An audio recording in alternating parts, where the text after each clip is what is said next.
नमस्कार दोस्तों, मैं हूँ रवि प्रकाश और आज मैं आपके लिए लेकर के आया हूँ बायोलॉजी का फर्स्ट चैप्टर न्यूट्रिशन पोषण।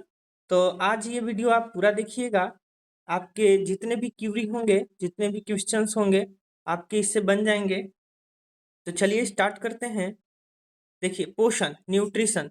पोषण वह जैविक प्रक्रिया है जिसके द्वारा जीव भोजन प्राप्त करता है, उसे पचाता है और उससे ऊर्जा तथा आवश्यक पोषक तत्वों को प्राप्त करता है। कहने का मतलब यह है कि पोषण एक प्रकार का वैसा प्रक्रिया है जो सजीवों के द्वारा किया जाता है या निर्जीव के द्वारा नहीं किया जाता है, और इसमें जीव भोजन को प्राप्त करते हैं, उसे पचाते हैं और उससे ऊर्जा तथा आवश्यक पोषक तत्वों को भी प्राप्त करते हैं। चलिए आगे देखते हैं पोषण के प्रकार। पोषण कितने प्रकार के होते हैं? Types of nutrition. तो पोषण दो प्रकार के, स्वपोषी पोषण और परपोषी पोषण, ऑटोट्रॉपिक न्यूट्रिशन और हेटरोट्रॉपिक न्यूट्रिशन। इसको भी देखेंगे आगे। स्वपोषी पोषण किसे कहते हैं? तो स्वपोषी पोषण वैसे जीव जो अपना भोजन स्वयं बनाते हैं स्वपोषी कहलाते हैं। जैसे आम का पेड़, नीम का पेड़ और लगभग बहुत अधिकांश पौधे जो होते हैं, हरे पौधे, वे स्वपोषी होते हैं। चलिए आगे चलते हैं। परपोषी पोषण। परपोषी पोषण क्या है? तो देखिए, वैसे जीव जो भोजन के लिए दूसरे जीव पर निर्भर रहते हैं उसे परपोषी कहते हैं। जैसे मनुष्य, जानवर और मशरूम। मशरूम भी जो है यह दूसरे जीवों पर निर्भर रहता है। जैसे कि सड़े गले पदार्थों से आप देखे होंगे कि मशरूम निकलता है, तो ये भी क्या होगा? परपोषी पोषण में आएगा। तो चलिए आगे देखते हैं हम लोग कि परपोषण के उप प्रकार। देखिए, परपोषण के उप प्रकार में परजीवी आते हैं और मृतजीवी आते हैं। परजीवी जो दूसरे जीवों के शरीर के अंदर या बाहर रहकर उनसे पोषण प्राप्त करते हैं, और साथ ही परजीवी उस जीव को नुकसान नुकसान पहुंचाते हैं, लेकिन उसे मारते नहीं हैं, उसे जिंदा रहते हुए ही उससे क्या करते हैं? पोषण को प्राप्त करते हैं। जैसे कि अमरबेल, आपने देखा होगा कि कोई पेड़ है, उसमें ऐसे ऐसे लताएं चिपकी हुई है। ये क्या करती हैं? यह अमरबेल की लताएं होती हैं जो क्या करता है? इस पेड़ से पोषण को प्राप्त करता है। आगे चलते हैं। मृतजीवी। मृतजीवी क्या होता है कि मृतजीवी अपना भोजन मृत जीवों के शरीर व सड़े गले कार्बनिक पदार्थों से प्राप्त करते हैं। ये सड़े गले पदार्थों से यानी कि मरे हुए जीवों से अपना भोजन प्राप्त करते हैं, जैसे कि फफूंदी और कवक। चलिए अब हम लोग देखते हैं प्रकाश संश्लेषण। बहुत ही इंपॉर्टेंट है, ये सवाल बार बार आते हैं। चलिए, प्रकाश संश्लेषण क्या है? देखिए, प्रकाश संश्लेषण वह प्रक्रिया है जिसमें हरे पौधे क्लोरोफिल, सूर्य का प्रकाश, कार्बन डाइऑक्साइड और जल की उपस्थिति में ग्लूकोज का निर्माण करते हैं तथा ऑक्सीजन वायुमंडल में मुक्त करते हैं, है ना? तो क्या क्या क्या प्रोडक्ट चाहिए? तो क्लोरोफिल, सूर्य का प्रकाश, कार्बन डाइऑक्साइड और जल, है ना? तो क्या प्रोडक्ट बनता है? ग्लूकोज बनता है। चलिए इसको समीकरण के द्वारा देखते हैं। जैसा कि आप देख सकते हैं यहाँ पर, ये कार्बन डाइऑक्साइड है, ये जल और सनलाइट, सूर्य का प्रकाश और क्लोरोफिल, ये मिलकर के क्या बना दिया? ग्लूकोज, ऑक्सीजन और जल का निर्माण हुआ। ये ग्लूकोज ही पौधे प्राप्त करते हैं। चलिए आगे चलते हैं। पत्तियों पर पाए जाने वाली सूक्ष्म छिद्र को क्या कहते हैं? तो पत्तियों पर पाए जाने वाली सूक्ष्म छिद्र को, छोटे छोटे जो छिद्र होते हैं, उसको एस्टोमेटा कहते हैं। क्या कहते हैं? एस्टोमेटा। हिंदी में रंध्र कहते हैं। तो अगर आपको ये वीडियो पसंद आ रहा हो तो चैनल को सब्सक्राइब कर लीजिए और वीडियो को लाइक कीजिए। साथ ही अपने दोस्तों के पास इस वीडियो को शेयर भी कीजिए। आपका सपोर्ट ही हमें आगे बढ़ाएगा। चलिए अब हम लोग देखते हैं अमीबा में पोषण। अमीबा एक कोश के जीव होता है ना। ये कहाँ पाया जाता है? यह तालाब में पाया जाता है। तालाब में, नदी में, मतलब नमी वाले स्थानों में अमीबा पाया जा सकता है। तो हम लोग देखते हैं कि एक कोश के जीवों में कैसे पोषण होता है। देखिए, अमीबा का भोजन शैवाल के टुकड़े, बैक्टीरिया या मृत कार्बनिक पदार्थ के छोटे टुकड़े हो सकते हैं। अमीबा जब भोजन के पास होता है तब भोजन के चारों ओर उत्पाद का निर्माण करता है तथा चारों ओर से घेर कर आपस में जुड़ जाता है और फिर रसधानी का निर्माण होता है। भोजन का पाचन एंजाइमों के द्वारा होता है। भोजन के अपचे भाग को शरीर के अस्थायी छिद्र से बाहर निकाल देता है। कौन? अमीबा। देखिए जैसा कि फिगर में दिखाया गया है ना। जैसे ये अमीबा है, यह इसका केंद्रक है और ये खाद्य कण है। तो खाद्य कण को क्या करता है कि अपने कूटपाद के जरिए घेरने का प्रयास करता है। उसके बाद यह अपने अंग से इसको घेर लेता है और फिर क्या करता है कि इसको अपने शरीर के अंदर ले लेता है और अमीबा में इस तरह से पोषण होता है। साथ ही यह शरीर के अस्थायी अंगों से क्या करता है कि इसको बाहर भी निकाल देता है, अक्सरेशन करता है। चलिए आगे चलते हैं। अब हम लोग देखेंगे मनुष्य में पोषण, है ना। मनुष्य में पोषण किस प्रकार से होता है, बहुत ही इंपॉर्टेंट है। वीडियो लास्ट तक जरूर देखिएगा और चैनल को सब्सक्राइब करना मत भूलिएगा। चलिए मनुष्य में पोषण किस प्रकार के होता है, तो सबसे पहले मनुष्य में पोषण में हम लोग पढ़ेंगे पाचन। क्या पढ़ेंगे? पाचन, डाइजेशन। देखिए जटिल भोज्य पदार्थों को सरल भोज्य पदार्थों में बदलने की क्रिया तथा उसमें निहित पोषक तत्वों को अवशोषण योग्य बनाने की प्रक्रिया ही पाचन कहलाती है।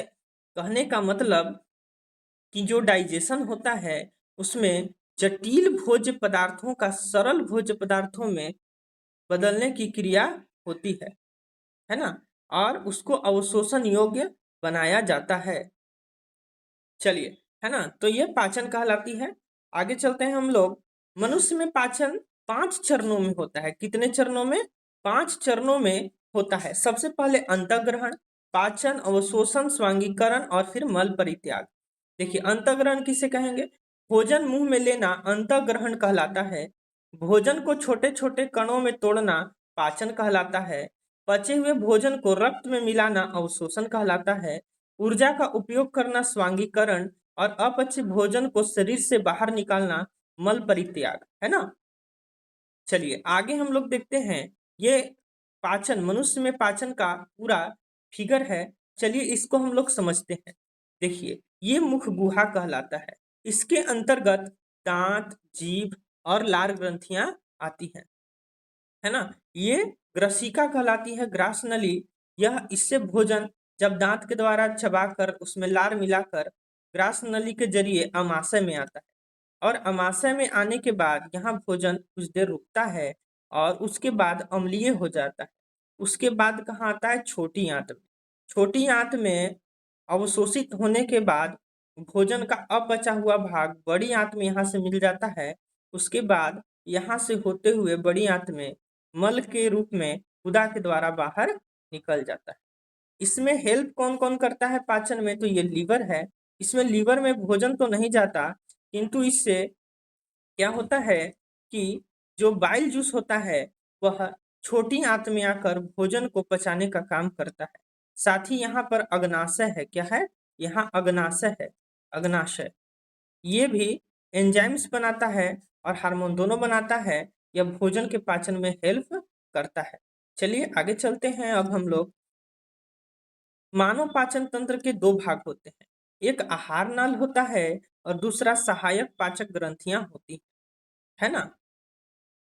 चलिए तो इसमें क्या होता है आहार नाल में कि भोजन जाता है ना, भोजन ट्रेवल करता है और सहायक पाचक ग्रंथियां भोजन को पचाने में हेल्प करती हैं।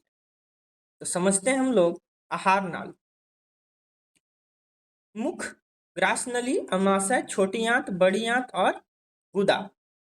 देखिए मुख वकल कैविटी, एसोफेगस ग्रास नली, स्टोमक अमाशय, स्मॉल इंटेस्टाइन छोटी आंत और लार्ज इंटेस्टाइन बड़ी आंत और एनस गुदा। इसमें यह आहार नाल के अंतर्गत आता है और इसमें भोजन ट्रेवल करता है। आगे देखते हैं हम लोग सहायक पाचक ग्रंथियां, जैसे लार ग्रंथि सैलिवरी ग्लैंड, जठर ग्रंथि गैस्ट्रिक ग्लैंड, यकृत लीवर, पित्ताशय गॉल ब्लैडर, अग्नाशय पैंक्रियाज और आंत ग्रंथियां इंटेस्टिनल ग्लैंड्स, है ना। ये सहायक पाचक ग्रंथियां हैं जो क्या करती हैं? भोजन को पचाने में हेल्प करती हैं। चलिए आगे हम लोग चलते हैं। अब हम लोग देखेंगे प्रमुख पोषक तत्व कौन कौन से हैं जिसकी हमारे शरीर में जरूरत होती है।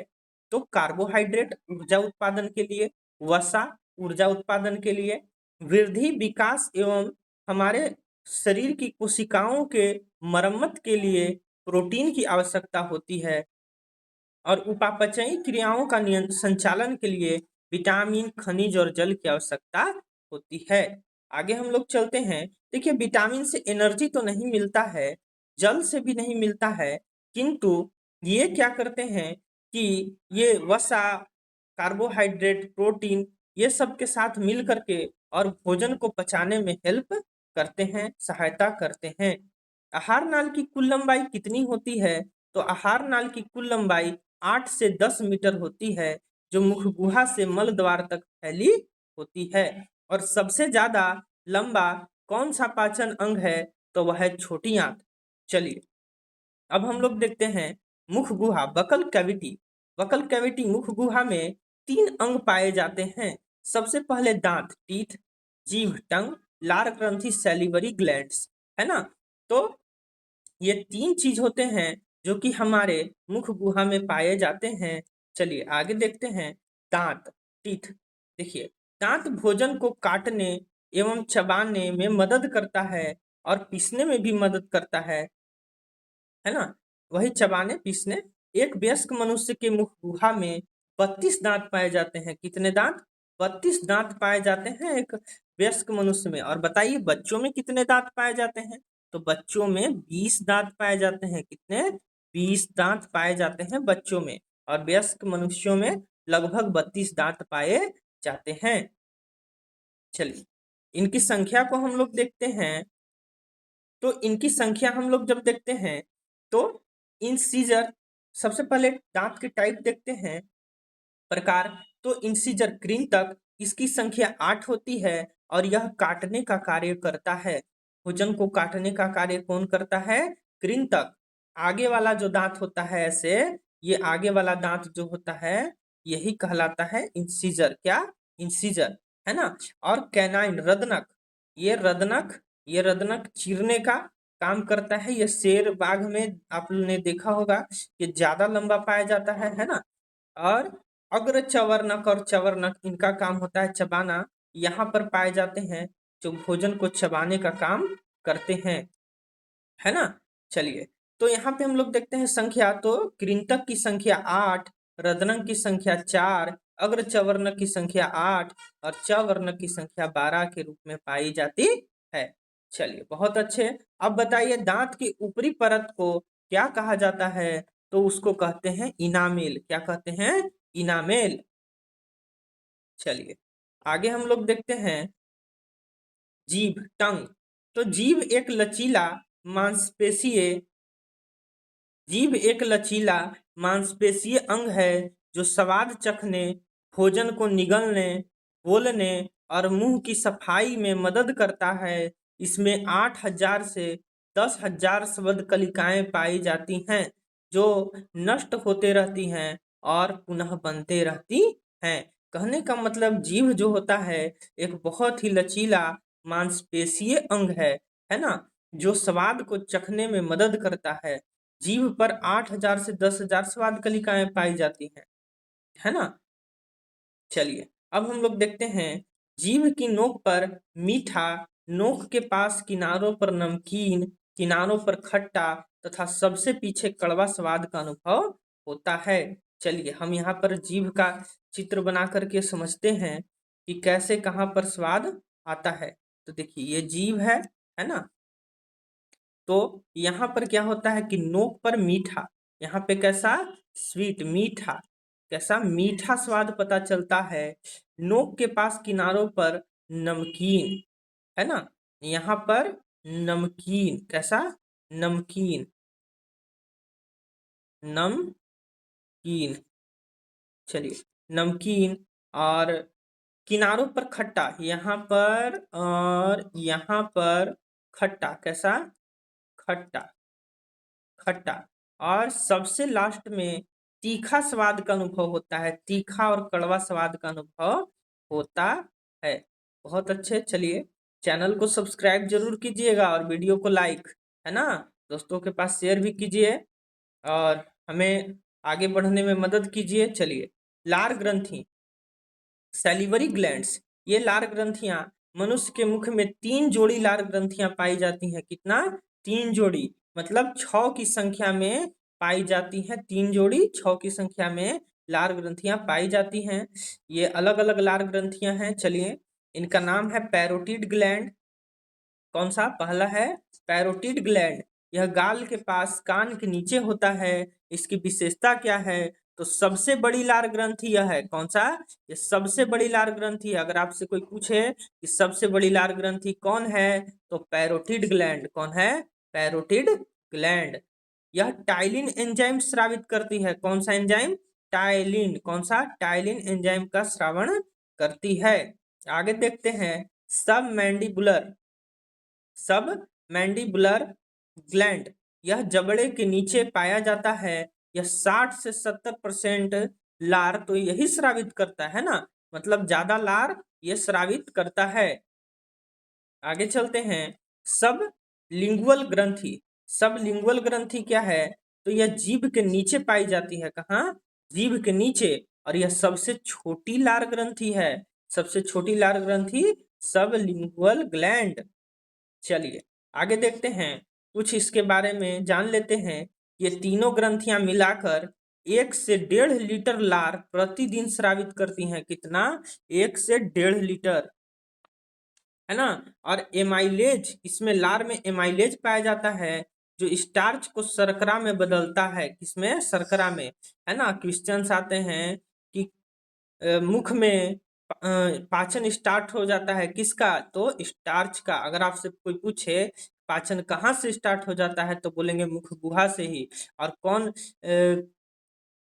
कौन हेल्प करता है इसको पाचन में? तो लार। कौन? लार। उसमें भी एमाइलेज एंजाइम। और लाइसोजाइम एंजाइम जो है, लाइसोजाइम, यह बैक्टीरिया को मारने का काम करता है। क्या करता है? बैक्टीरिया को मारने का काम करता है। पैरोटिड ग्लैंड में वायरल संक्रमण के कारण मम्प्स हो जाता है, गलसुआ जिसको कहते हैं। पैरोटिड ग्लैंड जो है, लार ग्रंथि, उसमें अगर वायरल संक्रमण हो गया तो मम्प्स, गलसुआ हो जाएगा। कौन सा रोग? गलसुआ। और बताइए, आयोडीन की कमी से कौन सा रोग होता है? घेंघा रोग। कौन सा रोग? घेंघा रोग। उसके बारे में भी हम लोग आगे पढ़ेंगे, वह जब हम आपको ग्लैंड पढ़ाएंगे उसमें हमको पढ़ना है। चलिए, आगे चलते हैं। अमाशय। अमाशय देखिए, ग्रास नली के बाद, है ना, ग्रास नली के बाद क्या होता है कि भोजन अमाशय में आता है। अमाशय में मुख गुहा के बाद, मुख गुहा के बाद ग्रास नली से होते हुए, मुख गुहा के बाद ग्रास नली से होते हुए भोजन अमाशय में पहुंचता है। कहाँ पहुंचता है? अमाशय में। यहाँ लगभग 4 घंटे तक यह भोजन रहता है। यह 3 भागों का बना होता है। लेकिन अगर आप यही पानी पीते हैं तो वह अमाशय में ज्यादा देर नहीं रुकता है, अधिकतम 5 मिनट तक वहां पर रहता है। लेकिन अगर उसमें कुछ मिला हुआ है, जैसे कि आपने उसमें कुछ मिला करके पिया है, तब वो भोजन की कैटेगरी में लगभग आता है, तो वहां पर ज्यादा देर तक रुक सकता है। लेकिन पानी 5 मिनट तक लगभग अमाशय में रहता है और भोजन लगभग 4 घंटे तक रहता है। चलिए, अमाशय के भाग हम लोग देखते हैं। तो सबसे पहला भाग कार्डियक भाग। कौन सा? कार्डियक। कार्डियक भाग यह अमाशय का सबसे ऊपरी भाग होता है, जो ग्रास नली से जुड़ा होता है। इसमें एक वाल्व होता है जो भोजन के वापसी को रोकता है। जैसे इसमें मान लीजिए कि ये ग्रास नली है, तो इसमें क्या होता है कि एक वाल्व जैसा ऐसे होता है जो भोजन को इधर तो आने देता है, किंतु ऊपर की ओर नहीं जाने देता है। जब उल्टी आता है तब वहां पर ये वाल्व खुलता है और उल्टी होती है। चलिए, आगे चलते हैं। फंडिक भाग, यह भोजन को रोक कर रखता है। यह सबसे बड़ा हिस्सा होता है। इसमें मौजूद ग्रंथियां HCl, हाइड्रोक्लोरिक अम्ल, और पेप्सिन एंजाइम का स्राव करती है, जो भोजन को आंशिक रूप से पचाने का काम करता है। कहने का मतलब कि जो फंडिक भाग होता है, इसी से इसमें मौजूद जो ग्लैंड होते हैं वह HCl अम्ल को छोड़ता है, हाइड्रोक्लोरिक अम्ल को छोड़ता है, साथ में पेप्सिन एंजाइम का भी स्रावण करती है। चलिए, आगे चलते हैं। पाइलोरिक भाग। यहाँ पर आप फिगर भी देख सकते हैं, यह अमाशय का फिगर है। किस चीज का? अमाशय का फिगर है। यह ग्रास नली है और यह भाल्व जिसका हम लोग बात कर रहे थे, और यहाँ पर यह कार्डियक भाग है, यह फंडिक भाग है और यह पाइलोरिक भाग है, और यह ड्यूडिनम है, छोटी आंत का हिस्सा है। यहाँ पर भी बल्ब होता है जो कि भोजन को इसी में रोक करके रखने का काम करता है। चलिए, पाइलोरिक भाग यह अमाशय का अंतिम हिस्सा होता है जो छोटी आंत ड्यूडेनम से जुड़ा होता है। यह भोजन को नियंत्रित तरीके से आंतों में भेजने का काम करता है। यह जो है पाइलोरिक भाग, ये लास्ट वाला, यह भोजन को नियंत्रित तरीके से धीरे धीरे धीरे धीरे छोटी आंत में भेजने का काम करता है। चलिए आगे चलते हैं। अमाशय के अंदर कौन सा मेम्ब्रेन पाया जाता है जो उसको HCl अम्ल से रक्षा करता है? तो आपका आंसर होना चाहिए म्यूकस मेम्ब्रेन। कौन सा मेम्ब्रेन? Mucus membrane. यह जो है पेट को HCl से रक्षा करता है। HCl भोजन में मौजूद बैक्टीरिया को मारता है। देखिए HCl अम्ल जो है वह भोजन में मौजूद अगर बैक्टीरिया आ गया है तो उसको भी किल करने का काम करता है। कौन? HCl। चलिए, ग्रासनली के बारे में भी थोड़ा सा जान लेते हैं। तो ग्रासनली की लंबाई 22 से 25 सेंटीमीटर होती है। कितनी? 22 से 25 सेंटीमीटर होती है, जो मुख गुहा से भोजन को अमाशय तक पहुंचाती है। इसमें क्रमांकुचन क्रिया के द्वारा भोजन नीचे सरकता है। क्रमांकुचन क्रिया क्या होता है? देखिए, अगर मान लीजिए कि ये ग्रासनली है तो यहाँ पर भोजन है, तो क्या होता है, ये वाला हिस्सा ऐसे ऐसे आकर के नजदीक आकर के इसको आगे सरकाता है ना। और फिर भोजन आगे आ गया तो फिर से ऐसा ही होता है, आगे सरकता है, आगे वाला हिस्सा खुलता है और पीछे वाला हिस्सा सिकुड़ करके आगे भेजने का काम करता है। ऐसा छोटी आंत में भी होता है ना। क्रमांकुचन क्रिया के द्वारा ही हमारे शरीर में जो भोजन है वह आगे बढ़ने का काम करता है। चलिए आगे चलते हैं। अमाशय से निकलने वाले प्रमुख एंजाइम। अमाशय से कौन कौन से एंजाइम्स निकलते हैं उसको भी देख लेते हैं। पहला है पेप्सिन एंजाइम। यह अमाशय का मुख्य पाचक एंजाइम है। यह अमाशय का क्या है? मुख्य पाचक एंजाइम है ना। यह सबसे पहले पेप्सिनोजेन के रूप में स्रावित होता है, किंतु HCl की उपस्थिति में सक्रिय होकर पेप्सिन बना देता है, जो कि क्या करता है? प्रोटीन के पाचन में सहायता करता है। कहने का मतलब कि सबसे पहले पेप्सिन एंजाइम पेप्सिनोजेन के रूप में स्रावित होता है, किंतु जब HCl से मिलता है तो क्या बना देता है? पेप्सिन। क्या? पेप्सिन बना देता है, और जो प्रोटीन के पाचन में सहायता करता है। जैसा कि आप देख सकते हैं कि ये प्रोटीन है, और प्रोटीन पेप्सिन एंजाइम जब मिला तो किस चीज में बदल दिया इसको? पेप्टाइड्स में, और इसको पचाने का काम किया। चलिए आगे चलते हैं। रेनिन एंजाइम्स, देखिए ये भी अमाशय से महत्वपूर्ण निकलने वाला है एक एंजाइम। यह दूध को पचाने में सहायता करता है ना। यह बच्चों में ज्यादा मात्रा में स्रावित होता है। जो छोटे बच्चे होते हैं जो दूध पीते हैं उनमें यह ज्यादा मात्रा में स्रावित होता है। कोई कोई बड़े में ये स्रावित नहीं होता है, इसलिए आप देखे होंगे कि उनमें दूध का पाचन अच्छे से नहीं होता है, जिससे उल्टी उल्टी मन करता है, और वे लोग दूध को ज्यादा पीना पसंद नहीं करते हैं, है ना।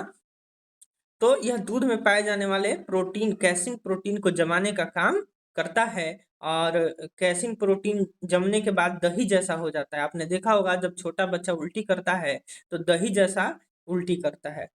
चलिए आगे देखते हैं छोटी आंत के बारे में। छोटी आंत यह आहार नाल का सबसे लंबा भाग होता है। यह आहार नाल का सबसे लंबा भाग होता है, और इसकी कुल लंबाई लगभग 6 मीटर होती है वयस्कों में, है ना। लगभग 6 मीटर सबसे लंबा अंग है। और अमाशय के बाद भोजन छोटी आंत में पहुंचता है, जहां पर इसका पाचन एवं अवशोषण होता है। कहने का मतलब कि भोजन का जो वास्तविक रूप से पाचन जो होता है वह छोटी आंत में होता है। संपूर्ण पाचन कहाँ होता है? स्मॉल इंटेस्टाइन में होता है।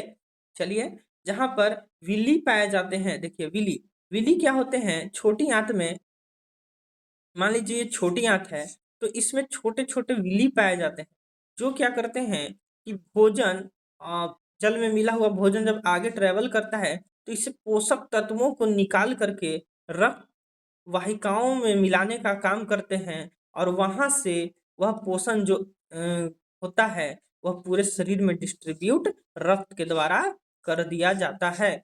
और साथ ही जब श्वसन हम लोग करते हैं तो वहां से ऑक्सीजन मिलता है, और ऑक्सीजन और ये ग्लूकोज मिल करके ऊर्जा का निर्माण करते हैं, ऊर्जा प्राप्त होता है मनुष्य को। चलिए इसके बारे में भी हम लोग बात करेंगे श्वसन चैप्टर में कि कैसे अभिक्रिया होती है। चलिए आगे देखते हैं। आहार नाल का सबसे लंबा भाग होता है जिसकी ये तो हो गया। और छोटी आंत के भाग अब हम लोग देखते हैं। छोटी आंत के 3 भाग, कितने भाग? 3 भाग, ड्वेडिनम, जेजुनम और इलियम, है ना। कौन सा? ड्वेडिनम, जेजुनम और इलियम। सबसे पहला भाग ड्वेडिनम, बीच का भाग हो गया जेजुनम, और लास्ट अंतिम भाग कौन सा हो गया? बोलिए। तो इलियम। देखिए ड्विडिनम जो है यह अमाशय से जुड़ा होता है। चलिए आगे देखते हैं। ड्विडिनम में पीत रस और अग्नाशय रस मिलता है ना। देखिए ड्विडिनम जो है उसमें पीत रस और अग्नाशय रस मिलता है। मुख्य पाचक रस इसमें क्रियाशील होते हैं। अमाशय से भोजन कहाँ आ गया? छोटी आंत में। और पहला भाग क्या कहलाएगा? ड्वेडिनम। तो जो ये लीवर है, लीवर और यहाँ पे गॉल ब्लैडर है ना। तो इससे जो आता है बाइल जूस वह छोटी आंत में यहाँ मिलता है। साथ में अग्नाशय जो होती है, अग्नाशय से भी जो एंजाइम्स निकलते हैं ड्यूोडेनम में मिलते हैं और इसी में अभिक्रियाशील होते हैं। देखिए अग्नाशय से निकलने वाले ये सब एंजाइम्स हैं। पहला एमाइलेज जो कि कार्बोहाइड्रेट को तोड़ने का काम करता है। लाइपेज वसा को तोड़ता है। ट्रिप्सिन प्रोटीन को तोड़ता है। छोटी आंत का अंतिम भाग, जो छोटी आंत का अंतिम सिरा होता है वह इलियम बड़ी आंत से जुड़ा होता है। देखिए यह छोटी आंत, ये बड़ी आंत का जो यह है अपेंडिक्स, ये छोटी आंत जो होता है यहाँ से जुड़ा होता है। यहीं से भोजन फिर जाता है बड़ी आंत में और गुदा द्वार के द्वारा बाहर ऐसे निकल जाता है। ये बड़ी आंत से यहाँ जुड़, और यहाँ पर अगर खाना चला जाता है तो इन्फेक्शन हो जाता है। अपेंडिक्स कहता है डॉक्टर, यह एक बेकार अंग है, इसको निकाल दिया जाता है ऑपरेशन के द्वारा। चलिए छोटी आंत से स्रावित होने वाले पाचन एंजाइम, छोटी आंत से कौन कौन से एंजाइम स्रावित होते हैं छोटी आंत से? तो देखते हैं। सबसे पहले माल्टोज, माल्टोज ग्लूकोज को पाचन करता है। सुक्रोज ग्लूकोज एवं फ्रक्टोज के रूप में। Lactose galactose plus glucose, peptide amino acid में, और लाइपेज फैटी एसिड में बदलता है। छोटी आंत में जल का भी अवशोषण होता है। यहाँ पर जल का भी अवशोषण होता है, लेकिन बड़ी आंत में अधिकांश जल का अवशोषण होता है। चलिए आगे देखते हैं हम लोग। यकृत, लीवर, यह बहुत ही महत्वपूर्ण अंग है। आज ये तक कहा जा रहा है कि भारत में लगभग मतलब 10 में से 1 से 2, मतलब कि 1 से 2 व्यक्ति का लीवर क्या हो चुका है? फैटी लीवर हो चुका है, उनको कोई ना कोई रोग हुआ है।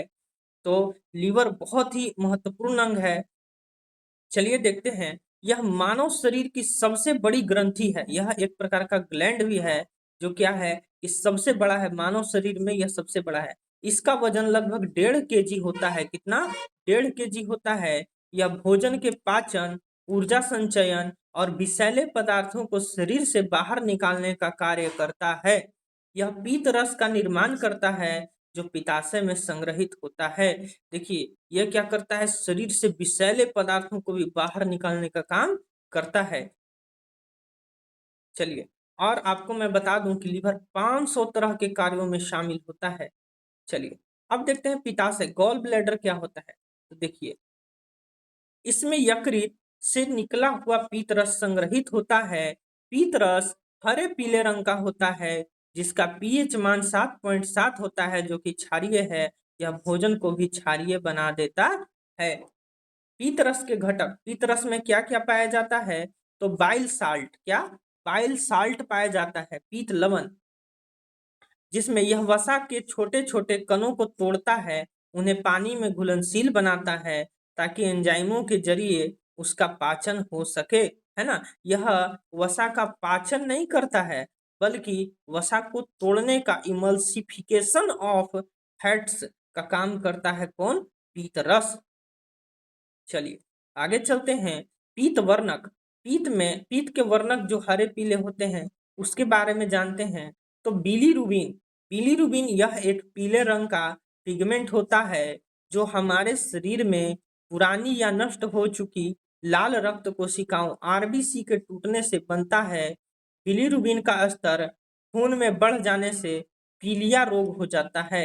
आपने देखा होगा कि कभी किसी को पीलिया जॉन्डिस हो गया है, जिसमें उसके हाथ पैर त्वचा का रंग हल्का पीला हो गया है, आंख का रंग भी हल्का पीला हो जाता है। आगे देखते हैं हम लोग बिलीरुबिन। बिलीरुबिन क्या है?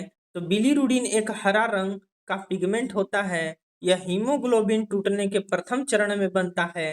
दूसरे चरण में बिलीरुबिन से बिलीरुबिन बनता है। पहले चरण में क्या बनेगा? बिलीरुबिन, और फिर बनेगा इससे बिलीरुबिन, है ना। चलिए, बहुत अच्छे। आपने देखा होगा कि कभी आपको चोट लग गया तो वहां पर बिलीरुबिन ही जाकर के जमा हो जाता है ना, काला हो जाता है ना, हम लोग बोलते हैं खून जमा हो गया, तो बिलीरुबिन के रूप में ही जमा होता है। आगे चलते हैं। देखिए, लीवर के कार्य, ये लीवर का चित्र है। यह लीवर का दायां भाग है जो कि ज्यादा बड़ा होता है। यह लीवर का भाग भाग बायां है जो कि छोटा होता है दाएं भाग की अपेक्षा। और यहाँ पे गॉल ब्लैडर है, पित्ताशय। यहाँ पे जो पीत रस आता है वह गॉल ब्लैडर में जमा होता है। चलिए, लीवर के कार्य हम लोग देखते हैं कि लीवर के कौन कौन से कार्य हैं। देखिए, लीवर एकमात्र ऐसा अंग है जो खुद को पुनः बना सकता है ना। लीवर एक ऐसा अंग है जिसको जो कि अगर इतना काट करके दान भी कर दिया जाता है किसी दूसरे व्यक्ति को, तो आधा वह पुनः बना लेता है। चलिए, आगे देखते हैं। 500 से अधिक कार्यों में लीवर शामिल होता है। 500 से अधिक कार्य जो शरीर के होते हैं अलग अलग, तो उसमें लीवर शामिल होता है। यहाँ तक कि तापमान नियंत्रण में भी शामिल होता है। यह विषैले पदार्थों को बाहर निकालता है। यकृत में ग्लाइकोजन नामक कार्बोहाइड्रेट संग्रहित होता है। आगे, यह यूरिया का संश्लेषण करता है। क्या करता है? यूरिया का संश्लेषण करता है, तथा विटामिन ए डी तथा B12 का भंडारण भी करता है। कौन? ये लीवर। यह प्रतिदिन लगभग 1 लीटर पीत बनाता है। कितना? 1 लीटर पीत बनाता है। चलिए, आगे हम लोग देखते हैं बड़ी आंत, है ना, लार्ज इंटेस्टाइन। लार्ज इंटेस्टाइन, बड़ी आंत पाचन तंत्र का अंतिम भाग होता है। इसमें पाचन की क्रिया तो नहीं होती है, बल्कि इसमें लवण और जल का अवशोषण होता है ना। यह भी बहुत ही महत्वपूर्ण अंग है। और यह क्या करता है कि अपचे भोजन को मल के रूप में बदलने का काम करता है। चलिए, छोटी आंत के बाद भोजन बड़ी आंत के सीकम में प्रवेश करती है, जो पेट के दाहिने और दाहिनी ओर होता है। इसके नीचे अपेंडिक्स होता है, जो एक बेकार अंग है ना। अपेंडिक्स, जैसा कि हमने आपको ऊपर बताया था, अपेंडिक्स होता है जो कि एक बेकार अंग है। चलिए, बड़ी आंत सोडियम पोटेशियम को भी अवशोषित करने का काम करती है। एक और हमारा है अग्नाशय। क्या? अग्नाशय, पैंक्रियाज। तो ये क्या करता है? यह एक मिश्रित ग्रंथि है जो एंजाइम और हार्मोन दोनों का निर्माण करता है। यह एंजाइम भी निकालता है और हार्मोन भी निकालता है। इसकी लंबाई 10 से 15 सेंटीमीटर होती है। किसका? अग्नाशय का। चलिए, अग्नाशय से निकलने वाले एंजाइम्स के बारे में देखते हैं। तो एंजाइम है ट्रिप्सिन, प्रोटीन का पाचन, एमाइलेज, कार्बोहाइड्रेट का पाचन, लाइपेज, वसा का पाचन। और हार्मोन की बात करते हैं तो हार्मोन में इंसुलिन, जो कि रक्त में ग्लूकोज की मात्रा घटाता है, और ग्लूकागोन रक्त में ग्लूकोज की मात्रा को बढ़ाता है। तो बताइए कि मधुमेह रोग किस हार्मोन के कारण? तो इंसुलिन की कमी के कारण मधुमेह रोग हो जाता है। चलिए, ये हार्मोन कहाँ से छूटते हैं? तो लैंगरहैंस की दीपिकाओं से छूटते हैं, जो कि अग्नाशय में पाया जाता है। अगर आपको वीडियो अच्छा लगा हो तो इस चैनल को सब्सक्राइब करें, है ना, और वीडियो को लाइक भी करें। देखिए, आपका लाइक ही हमें बढ़ावा देता है कि हम और ऐसे वीडियो लेकर के आएँ। साथ में आप कमेंट करें कि आपको और किस टॉपिक पर वीडियोस चाहिए, और अपने दोस्तों के पास शेयर करना भी ना भूलें। धन्यवाद।